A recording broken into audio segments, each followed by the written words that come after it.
السلام علیکم۔ آج منگل ہے، جولائی کی 19 تاریخ۔ پاکستان میں سر شام کے 7، بھارت میں 7:30، اور یہاں ہمارے اسٹوڈیوز کی گھڑیوں میں صبح کے 10 بج رہے ہیں۔ وائس آف امریکہ واشنگٹن کی اردو سروس سے میں ہوں خالد حمید، خبروں کے ایک بلیٹن کے ساتھ۔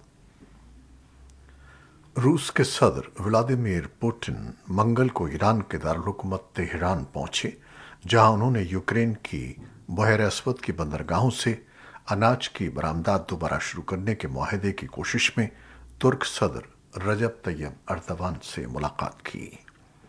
اقوام متحدہ کے ترجمان فرحان حق نے پیر کو صحافیوں کو بتایا کہ روس، یوکرین، ترکی اور اقوام متحدہ کے درمیان مذاکرات میں تیزی سے پیش رفت ہوئی ہے، لیکن اس مرحلے پر اعلان کرنے کے لیے کچھ نہیں ہے۔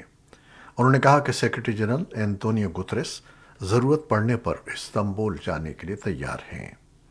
اقوام متحدہ کے مطابق گوتریس نے پیر کو یوکرین کے صدر ولادیمیر زیلنسکی سے فون پر بات کی۔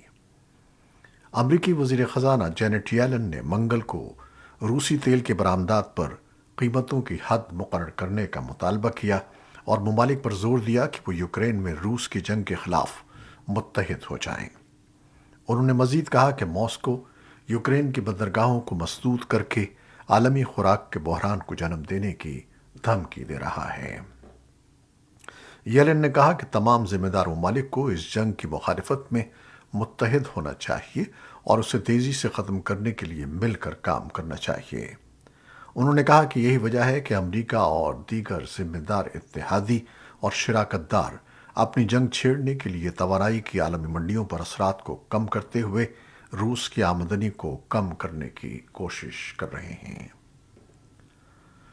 واشنگٹن میں یوکرین کی خاتون اول زیلینا زیلنسکا امریکی خاتون اول جل بائیڈن سے وائٹ ہاؤس میں ملاقات کرنے والی ہیں۔ ایک روز پہلے انہوں نے وزیر خارجہ اینٹونی بلنکن سے ملاقات کی تھی۔ محکمہ خارجہ کی طرف سے پیر کی شب جاری ہونے والے ایک بیان میں کہا گیا ہے کہ وزیر خارجہ بلنکن نے جنگ سے متاثرہ یوکرینی باشندوں کی مدد کے لیے خاتون اول زیلنسکا کے کام کو سراہا۔ بلنکن نے اس بات کا اعادہ کیا کہ امریکہ یوکرین کو درپیش اہم معاشی اور انسانی چیلنجوں کا جواب دینے میں مدد فراہم کرتا رہے گا۔ ایران کے صدر ابراہیم رئیسی نے آج ترک صدر رجب طیب ایردوان سے تہران میں دو طرفہ مذاکرات کے لیے ملاقات کی ہے۔ ان کی یہ ملاقات روسی ہم منصب ولادیمیر پوٹن کے ساتھ شام پر سے فریقی اجلاس سے قبل ہوئی ہے۔ جنگ میں مخالف فریقوں کی حمایت کے باوجود شام میں تشدد کو کم کرنے کے لیے تین ممالک مل کر کام کر رہے ہیں۔ روس اور ایران شام کے صدر بشار اسد کے سب سے مضبوط حمایتی ہیں، جبکہ ترکی اسد مخالف باقیوں کی حمایت کرتا ہے۔ ترکی کے صدر رجب طیب ایردوان نے شمالی شام میں ایک اور آپریشن شروع کرنے کی دھمکی دی ہے، جس کی تہران اور ماسکو مخالفت کر رہے ہیں۔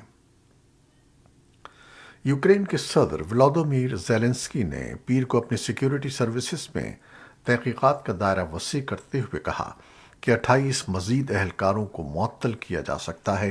ایک دن پہلے انہوں نے 2 سینئر اہلکاروں کو ان الزامات پر معطل کیا تھا کہ انہوں نے اپنے روسی ساتھیوں سے رابطوں کو ختم نہیں کیا۔ پیر کی رات اپنے ویڈیو خطاب میں زیلنسکی نے کہا کہ یوکرین کی سیکیورٹی سروس SBU کا پرسنل آڈٹ جاری ہے اور 28 اہلکاروں کو برطرف کرنے پر غور کیا جا رہا ہے۔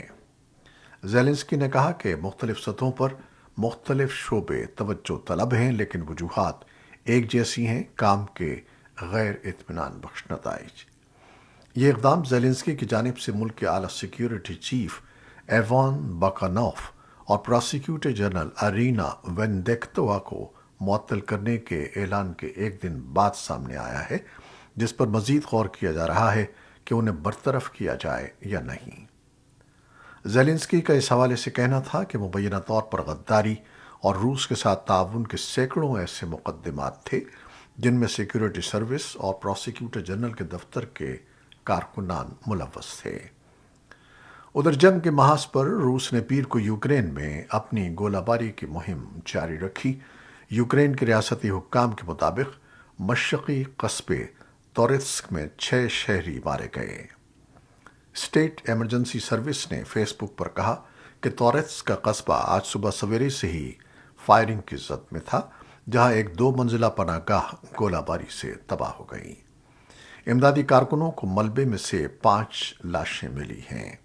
3 अफराद को जिंदा निकाल लिया गया, लेकिन बाद में एक अस्पताल में दम तोड़ गया। यूक्रेन की फौज ने मंगल को कहा कि मुल्क के मुतादिद हिस्सों में रूसी हमले जारी हैं, जिनमें सोमी में गोलाबारी, मैकोलाइव में धमाके और ओडिशा में मिसाइल हमला शामिल है। रूस ने शहरियों को निशाना बनाने की तरदीद की है, लेकिन उसने अपने तकरीबन 5 माह के हमले में मुतादिद गैर फौजी मकामात पर बमबारी की है, जिसमें सैकड़ों लोग मारे गए हैं।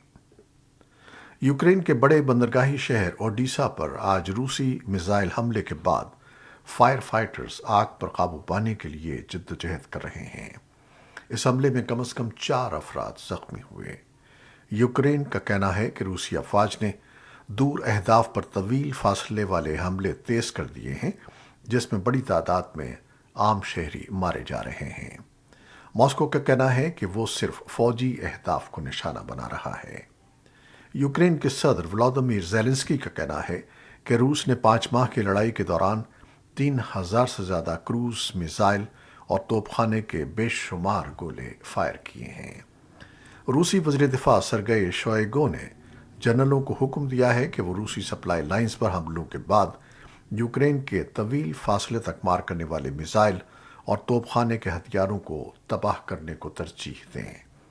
आज़ादाना तौर पर मैदान जंग के वाक़यात या मकाम की तस्दीक नहीं की जा सकी है। अमरीकी ज़राए इबलाग का कहना है कि साबिक़ सदर डोनाल्ड ट्रंप के 2 मुआविनीन इस हफ्ते कांग्रेस की उस खुसूसी कमेटी के सामने हमले पर ट्रंप के फौरी रद्द-ए-अमल के बारे में शहादत देंगे, जो 6 जनवरी 2021 को अमरीकी कांग्रेस पर हमले की तहकीकात कर रही है।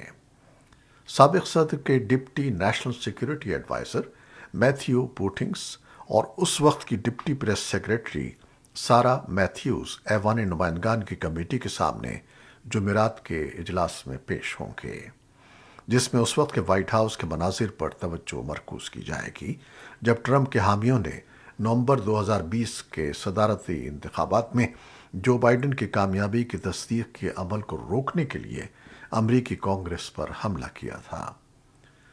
इन दोनों हजरात ने उस दिन बाद में इस्तीफे दे दिए थे। बैरिक गोल्ड कंपनी ने इस ख्वाहिश का इजहार किया है कि पाकिस्तान के जुनूब मगरबी सूबे बलूचिस्तान में तांबे और सोने के सबसे बड़े मंसूबे रेकोडिक पर दोबारा काम शुरू करने के लिए हुकूमत पाकिस्तान और कंपनी के दरमियान तय पाने वाले फ्रेमवर्क मुआहदे की कानून साजी के जरिए तौसीक की जाए और पाकिस्तान के सुप्रीम कोर्ट भी इस मुआहदे का जायजा ले।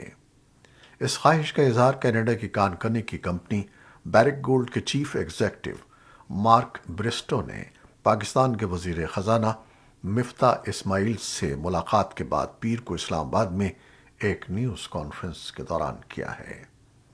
मार्क ब्रिस्टो ने कहा कि बैरिक गोल्ड और पाकिस्तानी शराकतदारों के दरमियान रेकोडिक मंसूबे पर दोबारा काम शुरू करने के लिए रवां साल के अवाइल में एक फ्रेमवर्क मुआहदे पर इत्तेफाक राय होने के बाद दीगर कानूनी मामलात तय करने के लिए फरीकैन के दरमियान जारी बातचीत में कोई ख़ास इख्तलाफात सामने नहीं आए।